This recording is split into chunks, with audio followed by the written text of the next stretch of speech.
14 years వాళ్ళకి 2 doses సరిపోతాయండి. ఒక 6 మంత్స్ గ్యాప్తో 2 డోసెస్ సరిపోతాయి. అది 14 ఇయర్స్ తర్వాత వేసుకోకూడదా అంటే అలా ఏం లేదు. మామూలుగా మేము ఏం చెప్తామంటే పెళ్ళి కాని వాళ్ళు అని చెప్తాం.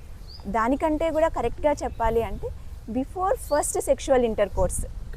ఎందుకంటే దాని తర్వాత ఆల్రెడీ ట్రాన్స్మిట్ అయ్యిందేమో, మనం ఎక్స్పోజ్ అయినామేమో ఆ వైరస్కి ఉంటుంది కాబట్టి అంత బెనిఫిట్ ఉండకపోవచ్చు. ఆల్రెడీ మనం ఎక్స్పోజ్ అయ్యి ఉంటే వైరస్కి ఎక్స్పోజ్ కాకముందు వ్యాక్సిన్ వేసుకుంటే బెనిఫిట్ ఉంటుంది.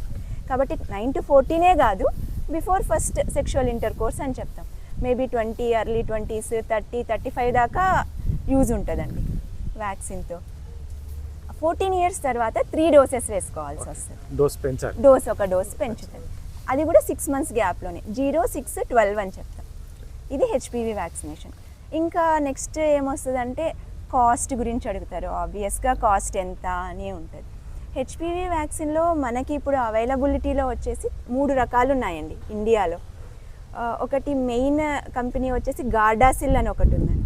గార్డాసిల్లో 4/1, 9/1 అని ఉంది. గార్డాసిల్ 4 అంటే అది హెచ్పివి అనేది ఒక 100